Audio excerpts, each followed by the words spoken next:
So if you're feeling always tired because you're depressed or you think you're burnt out and you try to get help from people around you and they tell you just to take a rest or just go for a walk in nature and feel better, and you feel that it's not helping you, then maybe this video will help you better understand the 4 types of fatigue and consequently what actions can be taken in the 4 different scenarios. Because as we will find out, it's not as simple as just sleeping more or going for a walk in nature to overcome the different types of fatigue that you may be going through.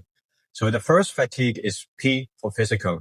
So this is the most obvious one where, yes, you may have had a long day or you had a long physical activity and you're tired. You come home, you want to sleep, and that makes sense. There's no better solution in this case than getting a good night of sleep, and then the next day will be better. So the second fatigue would be I for intellectual. So as the saying goes, you have a lot on your plate and you're feeling overwhelmed, whether it's having many tasks at work or many expectations from the people around you. And yes, when you express this to people, they may simply tell you to go for a walk in nature to change your mind. They may be right, but maybe also simply doing a different task may be a solution. Because here, basically, we need to trick our mind and give it a different type of motivation to do different things. And it's not necessarily by, changing the surrounding around you totally that you will just like that reset and then be able to get back to the things you're doing before. Because as I was saying, maybe it's also a question of motivation. So we need to approach it in a smarter way. Now, moving on to the third type of fatigue, it's E for emotional. And this is where things start to get a bit more complex, as I was saying in the introduction, because when you're emotionally fatigued, it basically means that you've been repressing your emotions for a long time, or you've been letting the surrounding environment affect your emotions. And it's not as simple as just sleeping or going out for a walk, because here we need to understand that we need to reconnect with ourselves as well as the people around us.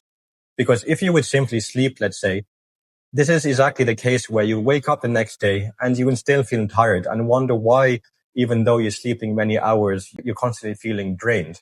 Because precisely it's your emotions and it's not your mind or your body in terms of P for physical that's the problem here. You need to reset your emotions with a healthy habit by spending time for yourself so that you do things that you love. Just small things, half an hour a day is good. Just as the saying says, take time for yourself, or also connect with people who are truly important for you because they need to, in a way, uplift your spirits. And this is the only way we can treat the emotional fatigue. Lastly, the fourth type of fatigue is S for social. Yes, it's possible to be tired of people. We've all been there. So obviously the solution here is not to spend more time with people. The solution would be to understand why those people are making you tired, so that next time you spend time with those people, you can better control your emotions and be less triggered by them. So to do this, we need to spend time by ourselves, and similar to the emotion fatigue, by doing things that we love, small things that make us feel fulfilled. And after doing those things that make us feel fulfilled again, then we can reflect on the situation and hopefully we can approach the situation better next time. So hopefully by going through the physical, intellectual, emotional, and social fatigue, it helps to understand that they are different and it requires different types of understanding of the root cause of the problem, and hence understanding also what is the most optimal solution that from your side, based on your personal experience and your personal needs, can help to fix the solution. So if this helped you better understand your fatigue and you're feeling less burnt out, then feel free to subscribe to the channel as we try to explore more tips to help you live a more fulfilling and healthy life.